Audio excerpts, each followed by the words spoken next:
नमस्कार दोस्तों, आज 13 मई है। चलिए डिस्कस करते हैं आज के कुछ इंपॉर्टेंट करंट अफेयर्स को। आज का हमारा पहला टॉपिक है कॉलोनियल गैसोलीन फ्यूल पाइपलाइन के बारे में। सबसे पहले ये समझिए गैसोलीन क्या होता है।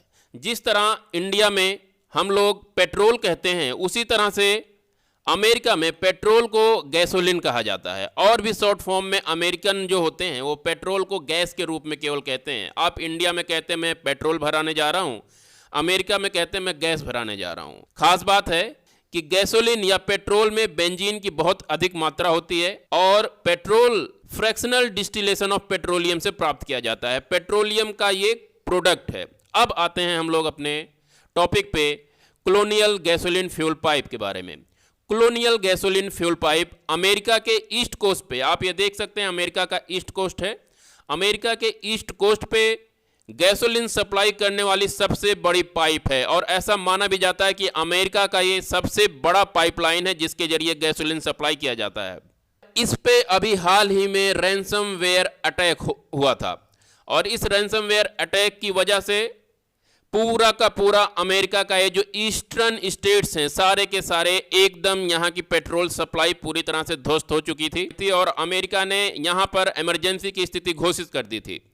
और यहाँ की FBI federal bureau of investigation, जो यहाँ की खुफिया एजेंसी है, उसने डार्क साइड नामक एक संस्था के ऊपर आरोप लगाया कि इसने इस गैसोलीन पाइप को साइबर अटैक के द्वारा हैक कर लिया है।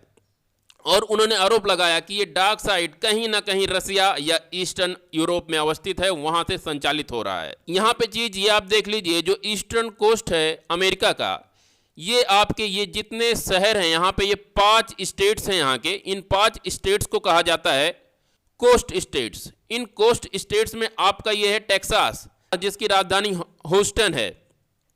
उसके साथ साथ आपका ये लुसियाना प्रांत है यहाँ का, ये आप देख रहे होंगे लुसियाना प्रांत। ये आपका मिसिसिपी प्रांत है और ये आपका अल्बामा प्रांत है और ये आपका फ्लोरिडा प्रांत है। ये जितने भी प्रांत यहाँ पे हैं, पांचों के पांचों प्रांत अमेरिका के पेट्रोलियम रिजर्व में काफ़ी संपन्न है। यहाँ पे काफ़ी अधिक प्रोडक्शन इसका होता है। कॉलोनियल गैसोलीन पाइप जो है ये ह्यूस्टन से चल के लिंडन तक जाती है। यहाँ पे आपका जो अमेरिका की कैपिटल है वाशिंगटन DC, न्यूयॉर्क, बड़े बड़े शहर जो हैं आपके नॉर्थ कैरोलिना, साउथ कैरोलिना, सब कुछ में जो पेट्रोल की सप्लाई होती है यहीं से ही होती है, इसी पाइप के जरिए होती है। तो इसका हैक किया जाना अपने आप में एक बड़ी खबर है, पूछा जा सकता है इसके बारे में। यहीं पर ही बात कर लेते हैं कि रैंसमवेयर क्या होता है। रैंसमवेयर जानने से पहले हमें समझना होगा कि मालवेयर क्या होता है। मालवेयर की अगर बात करें, मैलिशियस सॉफ्टवेयर, ये ऐसे सॉफ्टवेयर प्रोग्राम होते हैं जो मैलिशियस होते हैं। मैलिशियस सॉफ्टवेयर प्रोग्राम को ही अगर छोटा कर दिया जाए तो आपका मालवेयर बन जाता है। देखिए यहाँ से मैलिशियस में से MAL ले लिया गया है और यहाँ सॉफ्टवेयर में से वेयर ले लिया गया है, तो ये पूरा एक नया टर्म बन गया जिसे कहते हैं मालवेयर। मालवेयर ऐसे कंप्यूटर प्रोग्राम होते हैं जिन्हें इंटेंशनली डिजाइन किया जाता है, एक इंटेंशन के साथ डिजाइन किया जाता है किसी भी कंप्यूटर नेटवर्क को, कंप्यूटर को डैमेज पहुंचाने के लिए। तो ऐसे इंटेंशनली डिजाइन प्रोग्राम्स को, सॉफ्टवेयर्स को हम मैलिशियस सॉफ्टवेयर कहते हैं, मालवेयर सॉफ्टवेयर कहते हैं। और उन्हीं में से एक है आपका रैंसमवेयर।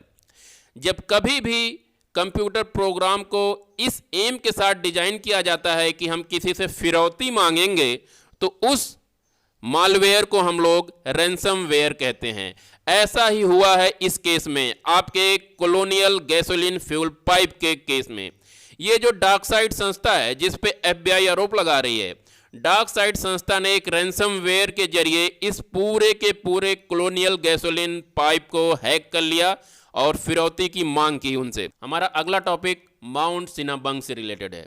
माउंट सिनाबंग एक वोल्केनिक माउंटेन है जो कि इंडोनेशिया के सुमात्रा में अवस्थित है।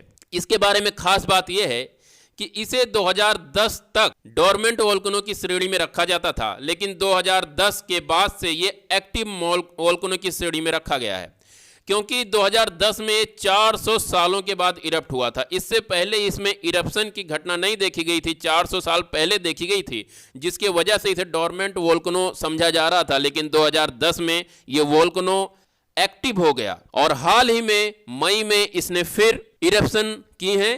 खास बात करें कि इंडोनेशिया जो कि रिंग ऑफ फायर में अवस्थित है, अपने बहुत सारे वोल्केनिक इरप्शंस के लिए जाना जाता है, वोल्केनोज के लिए जाना जाता है। रिंग ऑफ फायर की अगर आप बात करें तो ये देखिए मैप में, ये आपका प्रशांत महासागर है जिसे आप पैसिफिक ओशियन कहते हैं। ये जो इलाका आप येलो येलो से देख रहे हैं, इस इलाके को ही रिंग ऑफ फायर कहते हैं, क्योंकि इस इलाके में हमेशा हमेशा कोई ना कोई हर दिन कहीं ना कहीं किसी न किसी जगह आपके वोल्केनोज इरप्ट होते रहते हैं। इस इलाके को आप देख रहे होंगे, प्रशांत महासागर 3 तरफ से इस इलाके से घिरा हुआ है। इन इलाकों से घिरा हुआ इसे रिंग ऑफ फायर कहते हैं और यहाँ पे हर वर्ष कहीं ना कहीं आपका वोल्केनिक इरप्शन होता रहता है। हर वर्ष नहीं, हर दिन ही होता रहता है। इस पूरे क्षेत्र में कहीं ना कहीं वोल्केनिक इरप्शन होता रहता है। आपका जो ये माउंट सिनाबंग है, माउंट सिनाबंग ये आपका देख सकते हैं इंडोनेशिया है। ये इलाका पूरा इंडोनेशिया है आपका। इंडोनेशिया के नॉर्थ सुमात्रा आइलैंड पे यहाँ पे अवस्थित है। यहाँ से एक क्वेश्चन पूछता है अक्सर कि कौन कौन सी कंट्रीज रिंग ऑफ फायर्स में आती हैं, तो इसमें से आप ये 15 इंपॉर्टेंट कंट्रीज के नाम देख सकते हैं जो कि इसके किनारे किनारे अवस्थित है। पहुंच करके इन्हें पढ़ सकते हैं कि कौन कौन से देश हैं। बात करते हैं इंडोनेशिया की। अगर इंडोनेशिया की बात करें तो इंडोनेशिया आपके 5 बड़े बड़े द्वीपों का एक समूह है। इन 5 बड़े द्वीपों में आपका Borneo island, Sumatra island, Java island, ये आपके सुलावेसी आइलैंड है और ये आपका न्यू गिनी आइलैंड है। इन 5 आइलैंड्स को मिलाकर इंडोनेशिया देश बनता है और ये दुनिया का सबसे बड़ा आइलैंड वाला कंट्री है, biggest island country of the world. और ऐसा यहाँ की ऑफिशियल साइट बताती है कि यहाँ पे 17,000 से ज़्यादा आइलैंड्स हैं जो इस टेरिटरी के अंतर्गत आते हैं। यहाँ पे खास बात यह है कि कोई भी वोल्केनो इरप्ट हो रहा है, कब हो रहा है कब नहीं हो रहा है, उसके बीच में जो इंटरवल है, टाइम पीरियड है, उस टाइम पीरियड के आधार पर हम लोगों ने वोल्केनोज को 3 कैटेगरीज में डिवाइड कर लिया है। एक्टिव वोल्केनोज, डोरमेंट वोल्केनोज और एक्सटिंक्ट वोल्केनोज। एक्टिव वोल्केनोज ऐसे वोल्केनोज होते हैं जो समय समय पर लावा इरप्ट करते रहते हैं। डोरमेंट वोल्केनोज ऐसे वोल्केनोज होते हैं जो 500, 600, 7-8 सालों से उसमें कोई ना कोई, कहने का मतलब गतिविधि नहीं देखी गई है, उसे हम सुसुप्त वोल्केनोज कहते हैं। और ये मृत एक्सटिंक्ट वोल्केनोज कहते हैं जिनमें हमारे मानव इतिहास में ज्ञात अभी तक उसने कभी इरप्शन नहीं की है, वो इरप्ट नहीं हुआ है कभी। हमारा मानव इतिहास अगर आप देखें या जो हमारे पास हिस्ट्री है थोड़ी बहुत जिसकी हमें जानकारी है, तो 10,000 सालों से अगर पीछे जाएं, इन 10,000 सालों में भी ये वोल्केनो कभी इरप्ट नहीं हुआ है। तो इन वोल्केनोज को हम एक्सटिंक्ट वोल्केनोज कहते हैं। इनमें आप एक नाम याद रख सकते हैं, माउंट एकांकागुआ।